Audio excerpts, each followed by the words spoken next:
अस्सलाम वालेकुम students, welcome to CBEL concept based education learning YouTube channel. मैं हमाद अहमद, आपका ट्यूटर। आज के इस लेक्चर में हम बात करेंगे FSC पार्ट 1, जिसे इंटरमीडिएट पार्ट 1 भी कहते हैं, और इसका सब्जेक्ट है फिजिक्स। आज हम स्टूडेंट फिजिक्स का एक न्यू चैप्टर स्टार्ट करने लगे हैं। That chapter is work and energy, chapter number 4। आज हम उसका 4.1 टॉपिक करेंगे, और टॉपिक के आपका नेम है work done by a constant force या फोर्सेस। ठीक है स्टूडेंट्स। सो स्टूडेंट्स, वीडियो को शुरू करने से पहले अगर आप स्टूडेंट्स हमारे लेक्चर सुनना चाहते हैं यूट्यूब पर फ्री, तो स्टूडेंट्स आप क्या करें, आप यूट्यूब के चैनल पे जाएं, सर्च करें जाके आप FSC पार्ट 1 फिजिक्स, आगे लिखिएगा फिजिक्स या केमिस्ट्री, आगे आप अपने टॉपिक चैप्टर का नेम लिखें, बाय CBEL लिखें, तो आप डायरेक्ट हमारी वीडियोस पर पहुंच जाएंगे। सो स्टूडेंट्स, वीडियो को शुरू करते हैं।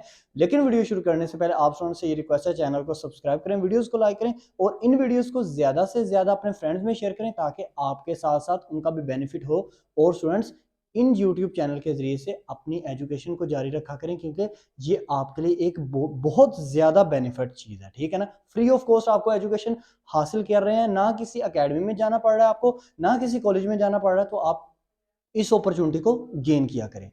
अच्छा, तो स्टूडेंट्स हम अपने ना लेक्चर की तरफ चलते हैं। लेक्चर हमारा है वर्क डन बाय फोर्स। अच्छा, सिंपल एक बात बताएं, अगर आपसे मैं ये कहूं कि वर्क डन किसे कहते हैं, तो देखिएगा, एक शख्स है मेरे पास, उसने क्या किया, एक शख्स है, वो ना वॉल को ना ऐसे दीवार को फोर्स लगा रहा है, समझ लें कि धक्का लगा रहा है। ठीक है ना। तो उसके मुताबिक उससे अगर पूछा जाए कि तूने आज सारा दिन क्या किया, वो कहेगा मैंने वर्क किया है। क्या किया है? मैंने दीवार को धक्का लगाया। अब यही एक स्टूडेंट है, वो क्या करता है, वो सारा दिन ये बुक को ना, इस किताब को पढ़ता रहता है, पढ़ता रहता है, पढ़ता रहता है। ठीक है। तो वो क्या कहेगा कि आज मैंने बहुत ज्यादा काम किया है। लेकिन फिजिक्स ये नहीं कहती। फिजिक्स के मुताबिक इन दोनों पर्सन ने वर्क नहीं किया। अब फिजिक्स कहती है वर्क क्या है। फिजिक्स ये कह रही है कि अगर हम किसी भी बॉडी पर फोर्स लगाएं और वो बॉडी एक डिस्प्लेसमेंट कवर करे, अगर हम किसी भी बॉडी पर फोर्स लगाएं और वो बॉडी क्या करे, डिस्प्लेसमेंट को कवर अप करे, तो डिस्प्लेसमेंट का मतलब क्या होता है कि वो डिस्टेंस को कवर करे एक डायरेक्शन में। क्या मतलब, डिस्टेंस को कवर करे, डिस्टेंस को कवर करे एक डायरेक्शन में। ठीक है ना। एक डायरेक्शन में क्या करे, डिस्टेंस को कवर करे, तो हम क्या कहेंगे, उस शख्स का वर्क डन कहेंगे। इसकी मिसाल सुनते हैं, देखें। मिसाल के तौर पर देखें, ये मेरे पास कार है। अब इस कार को मैंने ना क्या किया, मैं इस कार को, खड़ी हुई है ये कार नॉर्थ पोजीशन की तरफ। अब मैंने इसको ना एक पर्सन से ना धक्का लगवाया, अब ये पर्सन इससे धक्का लगा रहा है। अब ये धक्का लगा कर इस कार को यहां तक अगर मूव कर देता है, तो इसका मतलब है इसने यहां तक डिस्प्लेसमेंट तय किया, इसने यहां तक डिस्टेंस तय किया। अगर तो मैं कहता हूं इसने यहां तक डिस्प्लेसमेंट तय किया, तो इसमें डिस्टेंस भी आ जाएगा प्लस डायरेक्शन भी आ जाएगी। तो ये नॉर्थ की तरफ गाड़ी को पुश कर रहा है, नॉर्थ की तरफ गाड़ी को धकेल रहा है, मूव कर रहा है। तो ये स्टूडेंट्स इसका क्या कहलाएगा, वर्क डन कहलाएगा। ओके स्टूडेंट्स, अब आपने समझ लिया वर्क डन क्या है।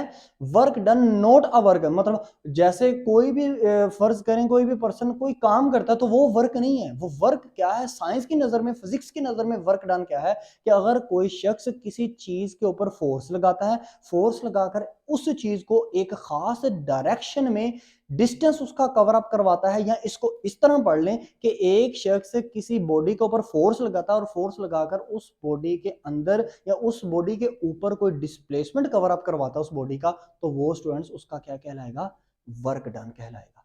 अब आप एक बात याद रखना, वर्क डन में जो डायरेक्शन डिस्प्लेसमेंट की होगी ना, वही डायरेक्शन, उसी डायरेक्शन पे आप फोर्स लगाओगे। देखो मिसाल के तौर पर, अगर मैं ना, एक गाड़ी खड़ी हुई है नॉर्थ की पोजीशन की तरफ, या इसको इस तरह समझ लो कि एक गाड़ी अगर मशरक की तरफ अपना रुख करके खड़ी हुई है ना, तो मैं उसको धक्का लगाना चाह रहा हूं। अब एक बात बताओ, मैं फोर्स लगाऊंगा तो वो थोड़ा सा डिस्टेंस कवर अप करेगा ना, तो थोड़ा सा डिस्प्लेसमेंट कवर अप होगा, लेकिन किस डायरेक्शन में कवर अप होगा, मशरक की तरफ, क्योंकि कार जिस तरफ होगी मैं उसी तरफ क्या लगाऊंगा, फोर्स लगाऊंगा। सो जिस तरफ कार की डायरेक्शन मींस जिस तरफ को मैं डिस्प्लेसमेंट तय करना चाह रहा हूं, जिस तरफ को मैं डिस्टेंस तय करना चाह रहा हूं ना, अगर मैं उसी तरफ को लगाता हूं, डायरेक्ट उसी तरफ को मैं या उसी डायरेक्शन को मैं फोर्स लगाता हूं ना, तो ये स्टूडेंट्स मेरा क्या कहलाता है, ये मेरा वर्क डन कहलाता है। और वर्क डन में डायरेक्शन किस फोर्स की डायरेक्शन किसके अलोंग होती है, डायरेक्शन ऑफ डिस्प्लेसमेंट के अलोंग होती है। जहां पे डिस्प्लेसमेंट होगा उसी तरफ को आपकी फोर्स की डायरेक्शन होगी। चलें अब हम इसकी क्या करते हैं, डेफिनेशन जरा लिखते हैं। चलें स्टूडेंट्स, डेफिनेशन क्या होगी। अब एक बात देखें, ए वर्क डन किससे मिलता है, जब हम फोर्स हमारे पास हो और हमारे पास डिस्प्लेसमेंट हो, तो इसका मतलब है work done is a product of force and displacement. अब जरा देखते हैं, चलें, work the product of magnitude. अब ये ना मैग्नीट्यूड क्या है, बहुत डिटेल में मैंने पहले भी चैप्टर्स में आपसे ना डिस्कस किया है। मैग्नीट्यूड ऑफ डिस्प्लेसमेंट मैंने डी लिख दिया। Work done is a magnitude, देखिए मुकदार, आपने कितना फासला फोर्स लगा के कितना फासला तय करवाया है, वो फासला होगा फर्ज करें 1 मीटर, 2 मीटर, 3 मीटर, तो आपको पता है ना कि हम उसकी मुकदार लेंगे डिस्प्लेसमेंट की। The product of magnitude of displacement and magnitude of force, और फोर्स आपने कितनी लगाई है, गाड़ी को धक्का लगाने के लिए आपने फोर्स कितनी लगाई है, गाड़ी को डिस्प्लेसमेंट कवर अप करवाने के लिए आपने फोर्स कितनी लगाई है, वो फोर्स फर्ज करें 2 न्यूटन है, 3 न्यूटन है, 4 न्यूटन है, वो उसकी मैग्नीट्यूड कहलाती है। Okay students, along its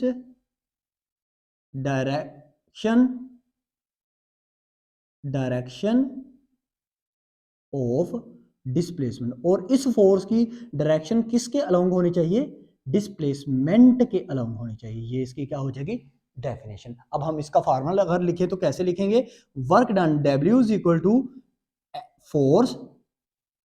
force multiply by displacement. अब देखिएगा, work done W is equal to F के साथ ये देखें, ये आपको स्ट्रेट लाइन शो हो रही होंगी, मैं अभी बताता हूँ कि इसका क्या मतलब है। चलें students, F multiply by D. अब एफ के साथ ना ये जो आपको लाइन शो हो रही है, इसको कहते हैं पैरेलल, यानी कि फोर्स जो है वो पैरेलल है किसके, डिस्प्लेसमेंट के। अब यहां से ना आपने अपना कंसेप्ट नहीं तब्दील करना, जरा ना ध्यान से सुनिएगा, फिर दोबारा देखें, फोकस नहीं आपने लूज करना। देखें, कहता है, मैं फिजिक्स ये कहती है कि वर्क डन हमने उसी को मानना है, वर्क डन हमने उसी को मानना है जिस तरफ हम अपनी गाड़ी का डिस्प्लेसमेंट कवर करवा रहे हैं ना, उस गाड़ी के ऊपर जो फोर्स लग रही है, डिस्प्लेसमेंट की जो होगी डायरेक्शन, फोर्स की भी डायरेक्शन उसी तरफ को होनी चाहिए। या इसको इस तरह समझ लें कि जो फोर्स और डिस्प्लेसमेंट है ना, वो आपस में पैरेलल होने चाहिए। मिसाल के तौर पर ये देखें, ये गाड़ी है, ये कार है, मैं ना ये car along the x axis है, ये देखें ये एक्स एक्सिस, ओके। अब मैं इस पे जो फोर्स लगाऊंगा ना, ये भी अगर अलोंग द एक्स एक्सिस ऐसे हुई ना, तो स्टूडेंट्स ये दोनों आपस में पैरेलल हैं, तो सो यहां पर वर्क डन आपका होगा, यानी कि ये फोर्स आपकी, वर्क डन कब आएगा, जब आपकी फोर्स डिस्प्लेसमेंट के पैरेलल हो। ओके स्टूडेंट्स, समझ आई बात। अब चलते हम आगे। अब अगर यहां पे हम एक कंडीशन लिख देते हैं, क्या, फोर्स इज ऑलवेज, फोर्स हमेशा होनी चाहिए parallel to direction of displacement, और आप इसको मोशन भी लिख सकते हो। ओके स्टूडेंट्स, मोशन भी लिख सकते हो। अब एक बात मुझे बताएं, यहां से ना एक चीज आपने और अपने माइंड में रखनी है, क्या हमेशा मैं जिस चीज को मूव करवाऊंगा, जिस डायरेक्शन में मूव करवाऊंगा, या मैंने एक गाड़ी के ऊपर फोर्स लगाई, फोर्स लगा के ना उसको एक डिस्प्लेसमेंट में उसके ऊपर एक डिस्प्लेसमेंट में लेके आया, क्या मेरी फोर्स हमेशा पैरेलल ही होनी चाहिए? मेरी जो फोर्स है स्टूडेंट्स, वो एंटी पैरेलल भी हो सकती है ना, फोर्स पैरेलल के अलावा परपेंडिकुलर भी हो सकती है मेरी फोर्स।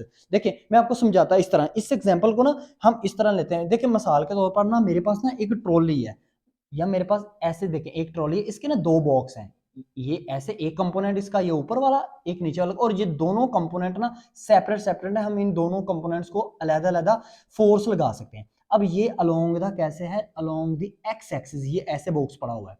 अब ना ये यहां से एक पर्सन खड़ा हुआ है, अब ये कह रहा है कि मैं ऊपर वाले कंपोनेंट को ना इस तरफ को धकेलना चाहता हूं, ऊपर वाले कंपोनेंट को इस तरफ को धकेलना चाहता हूं, तो ये क्या करेगा, यहां से फोर्स ऐसे अप्लाई करेगा इसके ऊपर, ठीक है। अब ये देखो ये फोर्स ऐसे अप्लाई हो रही है इसके ऊपर, तो क्या ये फोर्स स्टूडेंट्स इसके पैरेलल है? नहीं, यानी कि ये शख्स जो है वो नीचे वाले बॉक्स को धक्का ही नहीं लगा रहा, ऊपर वाले बॉक्स को धक्का लगा रहा है। अब ये फोर्स पैरेलल नहीं है, किसके, डिस्प्लेसमेंट के। तो देखो यहां से आप क्या करोगे, यहां से मैंने आपको बताया था कि अब ये फोर्स के दो कंपोनेंट्स आ गए हैं। एक कंपोनेंट क्या है, नीचे डायरेक्शन की तरफ है फोर्स का कंपोनेंट, एक कंपोनेंट ऊपर ये कंपोनेंट की तरफ है। तो यहां से क्या करो, इस कंपोनेंट के आप इस तरह करो, इसका एक एक्स एक्सिस बना लो, एक वाई एक्सिस बना लो, ठीक है। अगर मैं इसका एक्स एक्सिस बनाऊं तो ये स्टूडेंट्स आपको पता है ये इस तरह का ऐसे ग्राफ आएगा, ठीक है। अब अलोंग एक्स एक्सिस फोर्स क्या होगी, along x axis force F होगी, अलोंग वाई एक्सिस भी फोर्स एफ होगी। अब एक बात मुझे बताएं, अलोंग एक्स एक्सिस फोर्स कौन सा थीटा बनाएगी, कोस थीटा बनाएगी, लेकिन अलोंग वाई एक्सिस फोर्स कौन सा थीटा बनाएगी, साइन थीटा बनाएगी। अब अलोंग एक्स एक्सिस फोर्स का कंपोनेंट कौन सा है, F x. Along x axis मतलब डिस्प्लेसमेंट के ऊपर फोर्स का कौन सा कंपोनेंट ऐसा है जो पैरेलल होके आ रहा है, वो है एक्स एक्सिस वाला कंपोनेंट, नॉट वाई एक्सिस वाला कंपोनेंट। एक्स एक्सिस वाला जो कंपोनेंट है ना वो डिस्प्लेसमेंट के ऊपर बिल्कुल ऐसे पैरेलल आ रहा है, ठीक है स्टूडेंट्स। इसका मतलब है जो फोर्स का कंपोनेंट डिस्प्लेसमेंट के ऊपर ऐसे पैरेलल हो और हो वो एक्स एक्सिस के लोग, तो वहां पे आपका जो एंगल बनता है ना वो एफ कोस थीटा बनेगा, फोर्स का एंगल।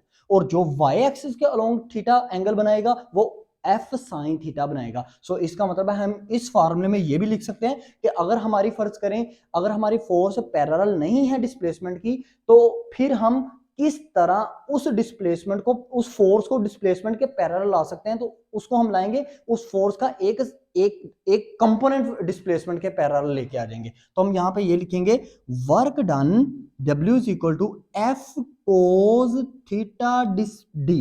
ओके, तो इसको ऐसे लिख लो, F D cos theta. Okay students, इसको क्या लिखें, एफ डी कॉस थीटा। अब एक फार्मूला आपका ये बन गया, एक फार्मूला आपका ये बन गया कि जिसके साथ आपको पैरेलल के साइन नजर आ रहे हैं, W is equal to F multiply by D, ठीक है। अब यहां पे इन दोनों सिचुएशन में जो वर्क डन है ना, जो वर्क डन है इसमें फोर्सेस जो है ना वो कांस्टेंट है। फोर्स आप एक ही लगा रहे हो, यहाँ 2 न्यूटन की फोर्स है या 3 न्यूटन की फोर्स है या 4 न्यूटन की फोर्स है या 5 न्यूटन की फोर्स है, फोर्स नहीं आपकी तब्दील हो रही। तो ये तो कभी भी नहीं हो सकता ना कि हम एक ही ऑब्जेक्ट के ऊपर सिर्फ 5 न्यूटन की फोर्स लगाएं या सिर्फ 10 न्यूटन की फोर्स लगाएं, फोर्स हमारी चेंज भी हो सकती है। वो इससे नेक्स्ट वाला जो आपका कंसेप्ट है ना, जो नेक्स्ट वाला इससे आगे जो आपको टॉपिक आएगा उसमें हम देखेंगे कि अगर हमारी फोर्सेस कांस्टेंट ना हो, अब यहाँ पे फोर्सेस कांस्टेंट है और हमारा टॉपिक भी फोर्सेस कांस्टेंट है, जब फोर्सेस आपकी कांस्टेंट हो तो तब वर्क डन किस तरह अप्लाई करेंगे वो इस तरह है, लेकिन जब फोर्सेस कांस्टेंट ना होंगे फिर इससे नेक्स्ट वन हमारा टॉपिक चलेगा। ओके स्टूडेंट्स, अब देखिएगा, अब एक बात देखें, आपने ना वेक्टर के चैप्टर में पढ़ा था कि अगर हमारे पास दो वेक्टर्स हों, ए वेक्टर और बी वेक्टर, और उसके दरमियान में डॉट होना, तो वो ए डॉट बी किसके इक्वल होता है, ए बी कोस थीटा, पढ़ा है ना। तो यहां पे मैं ये नहीं लिख सकता, मैं लिख सकता हूं work W is equal to F dot D, ठीक है। ये स्टूडेंट्स, इसको मैं इस तरह भी लिख सकता हूं कि वर्क डन जो है ना वो क्या है, वो डॉट प्रोडक्ट है किसकी, फोर्स की एंड डिस्प्लेसमेंट की। और डॉट प्रोडक्ट का दूसरा नेम क्या था, ऑफ कोर्स डॉट प्रोडक्ट का दूसरा नेम है स्केलर प्रोडक्ट। ओके स्टूडेंट्स, सो अब हम इसकी एक नेक्स्ट डेफिनेशन भी यहां से लिख सकते हैं। क्या हम ये लिख सकते हैं, work done, work done is the dot product of force and displacement. Work done जो है वो फोर्स एंड डिस्प्लेसमेंट की क्या है, डॉट प्रोडक्ट है। ओके स्टूडेंट्स, अब हम क्या करते हैं, यहां से मैं आपको चंद एमसीक्यूज, इंपॉर्टेंट एमसीक्यूज हैं, वो आपको समझाने की कोशिश करता हूं। देखें, आपको एक एमसीक्यूज आता है, वो कहता है एट व्हाट एंगल, किस एंगल पर, at what angle work done W is 0, किस एंगल पर W 0 होगा। अच्छा, इस एमसीक्यूज को समझने से पहले ना ये चीज देखो, एफ डी कोस थीटा, तो थीटा जो है ये एक कंपोनेंट का था, मतलब फोर्स के दो कंपोनेंट से, एक था एक्स एक्सिस के ऊपर, एक था वाई एक्सिस के ऊपर, और ये एक्स एक्सिस और वाई एक्सिस में कंपोनेंट किस तरह तकसीम हुए, क्योंकि हम जो उस ऑब्जेक्ट के ऊपर फोर्स लगा रहे थे ना, जो अभी मैंने आपको एग्जांपल दी, उस ऑब्जेक्ट के ऊपर जब हम फोर्स लगा रहे थे, एक एंगल से फोर्स लगा रहे थे, इस वजह से हमारे पास एक्स एक्सिस के ऊपर हमेशा कोस थीटा आता है, वाई एक्सिस के ऊपर हमेशा साइन थीटा आता है। अब किस एंगल पे हमारा वर्क डन 0 होगा, अब आपने ना ये वैल्यूज याद रखनी है, क्योंकि आपको पता है कोस की बात करेंगे, साइन तो हमारे फार्मूले में आया नहीं। तो ये देखिएगा, को मैं पहले ऑप्शन लिख देता हूं। ऑप्शन आपके पास ए है 0 डिग्री, ऑप्शन बी है आपके पास 30 डिग्री, ऑप्शन सी है आपके पास 60 डिग्री, ऑप्शन डी है आपके पास 90 डिग्री। अब यहां से वैल्यूज याद करें, कोज 0 डिग्री किसके इक्वल होता है 1,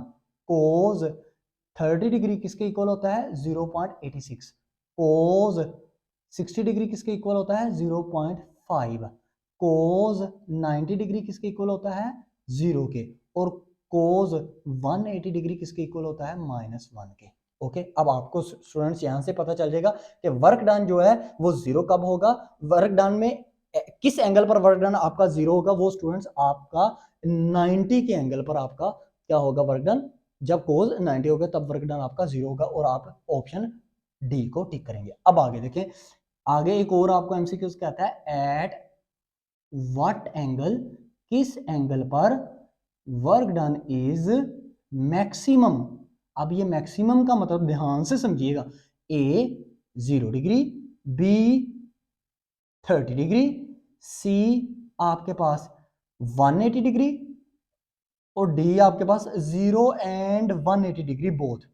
ओके स्टूडेंट्स, अब ध्यान से देखें, मैक्सिमम का मतलब यह है कि इन तमाम वैल्यू में कोज ज्यादा से ज्यादा उसकी वैल्यू क्या आई है, पॉजिटिव में देखो तो ज्यादा से ज्यादा कोज 0 डिग्री पर 1 आई है, और नेगेटिव की बात करो ना, यानी कि इन टर्म ऑफ नेगेटिव, तो ज्यादा से ज्यादा 180 डिग्री पर -1 आपको आई है। तो इसका मतलब है, अगर आपको ये कहा जाए कि in term of positive number, कि पॉजिटिव नंबर में जो वर्क डन है वो मैक्सिमम क्या वैल्यू शो करता है, तो वो कोज 0 डिग्री मैक्सिमम 1 होता है, ठीक है। लेकिन अगर आपको ये कहा जाए कि नेगेटिव टर्म में बताओ कि नेगेटिव साइन में वर्क डन आपका किस एंगल के ऊपर मैक्सिमम होगा, तो वो नेगेटिव -1 है, और कोई नेगेटिव की टर्म तो शो ही नहीं हो रही। तो इसका मतलब है डी ऑप्शन हमारे पास जो है ना, कि 0 डिग्री एंड 180 डिग्री, इन दोनों के ऊपर हमारा जो वर्क डन है वो पॉजिटिव होगा। और अगर आपको पेपर में इन दोनों में से एक ऑप्शन आती है, तो आपने 0 या 180 डिग्री के ऊपर टिक करना है। अगर आपको दोनों ऑप्शन आ रही हैं 0 और 180 डिग्री, तो दोनों को आपने टिक करना है, ठीक है। दोनों मींस ये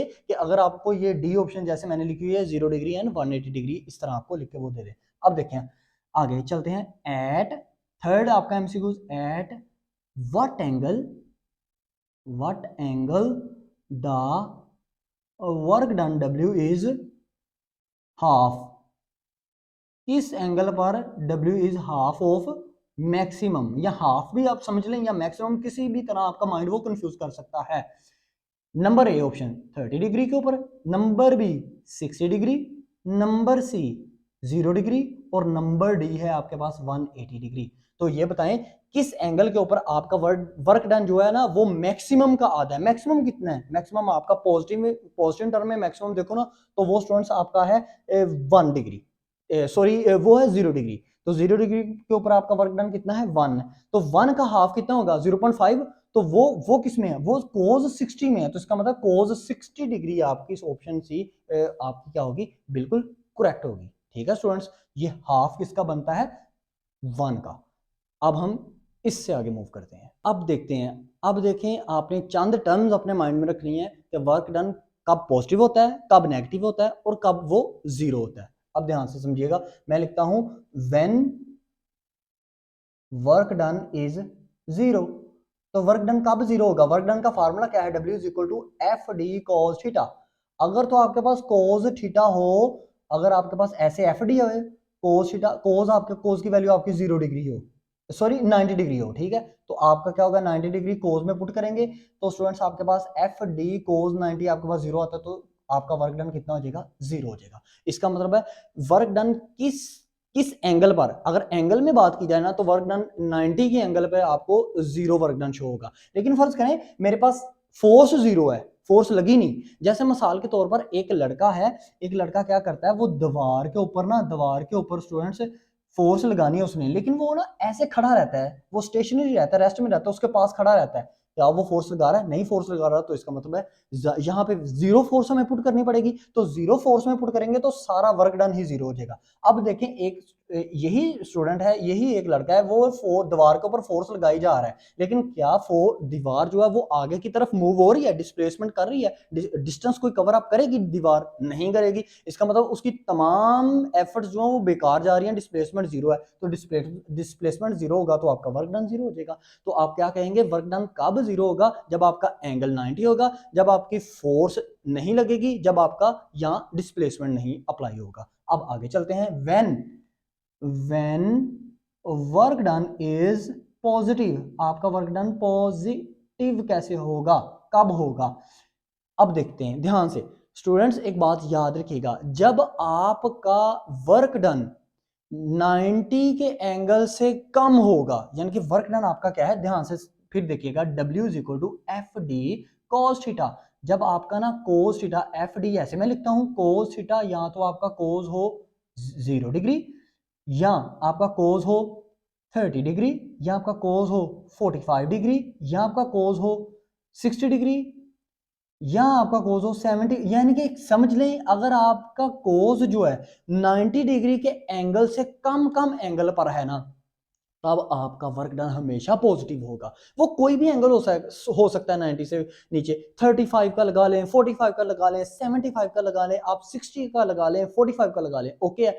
क्यों, अब नंबर 1 तो ये चीज होगी, वो कोई भी आपसे ये पूछे कि कब आपका वर्क डन पॉजिटिव होगा, आप कहिएगा कि जब आपका वर्क डन में जो कोज है ना वो 90 के एंगल से कम हो, जब आपका एंगल 90 से कम हो, या दूसरी बात जब आपका, इसको अक्यूट एंगल बोलते हैं, जो एंगल 90 से कम होता है उसको क्या बोलते हैं, अक्यूट एंगल। अब देखिए इस एंगल में ना जो आपका वर्क है ना, वर्क डन, वो कम, वो अपनी स्पीड को इंक्रीज करता रहता है। वर्क डन पॉजिटिव कब होता है, जब वर्क डन अपनी स्पीड को, जब वर्क डन किसी बॉडी के ऊपर लगे और वो बॉडी आहिस्ता आहिस्ता अपनी स्पीड को क्या करे, बढ़ाए। जैसे देखें मिसाल के तौर पर मैंने ना, ये कार थी मेरे पास, ये लड़के को मैंने कहा कि इस कार को धक्का लगाओ, अब ये धक्का लगा, आहिस्ता से ये कार इस तरफ को मूव हुई, फिर आहिस्ता आहिस्ता फिर इसकी स्पीड यहाँ पे बढ़ गई, फिर इसकी स्पीड आहिस्ता आहिस्ता बढ़ती जा रही है। अब इसका मतलब आहिस्ता आहिस्ता इसकी स्पीड इंक्रीज हो रही है ना, तो ये 90 से कम का एंगल बना रहा है, ठीक है स्टूडेंट्स। तो आप क्या कहोगे, ये वर्क डन यहां पर क्या है, पॉजिटिव। अब वर्क डन नेगेटिव कब होगा, when work done is negative. अब वर्क डन नेगेटिव कब होगा, जब आपका वर्क डन में जो एंगल है ना वो 90 से अबव हो, तो हम क्या लिखेंगे, work done is equal to F D cos theta.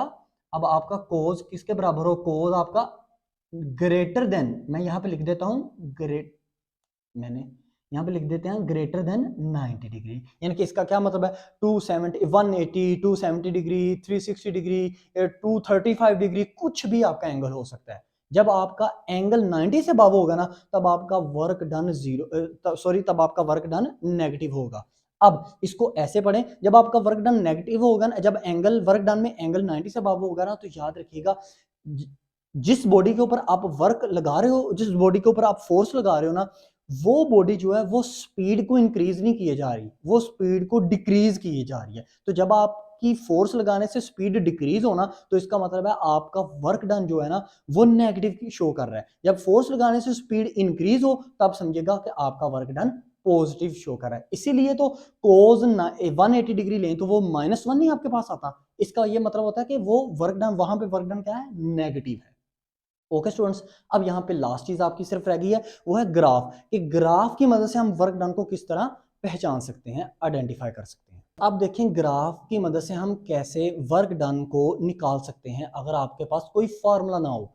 अब एक बात को याद रखिएगा, ये वर्क डन क्या है, एट कांस्टेंट फोर्सेस। फोर्स आपकी कांस्टेंट है, इसका मतलब है मेरे पास दो ही तो चीजें हैं, एक फोर्स है एक डिस्प्लेसमेंट है। तो मैं देखिए मैं यहाँ पे ग्राफ बनाता हूँ, एक्स एक्सिस वाई एक्सिस। अब मैंने एक्स एक्सिस पे लिए डिस्प्लेसमेंट, मैं डिस्प्लेसमेंट की 1 2 3 कोई भी वैल्यूज ले लेता हूँ, लेकिन वाई एक्सिस पे मैं जो फोर्स लूंगा वो मैं कांस्टेंट रखूंगा, 1 1 1 1। Okay okay students. अब सेम कांस्टेंट की फोर्स है तो इसका मतलब मुझे ऐसे एक पैरेलल लाइन मिलेगी अलोंग एक्स एक्सिस।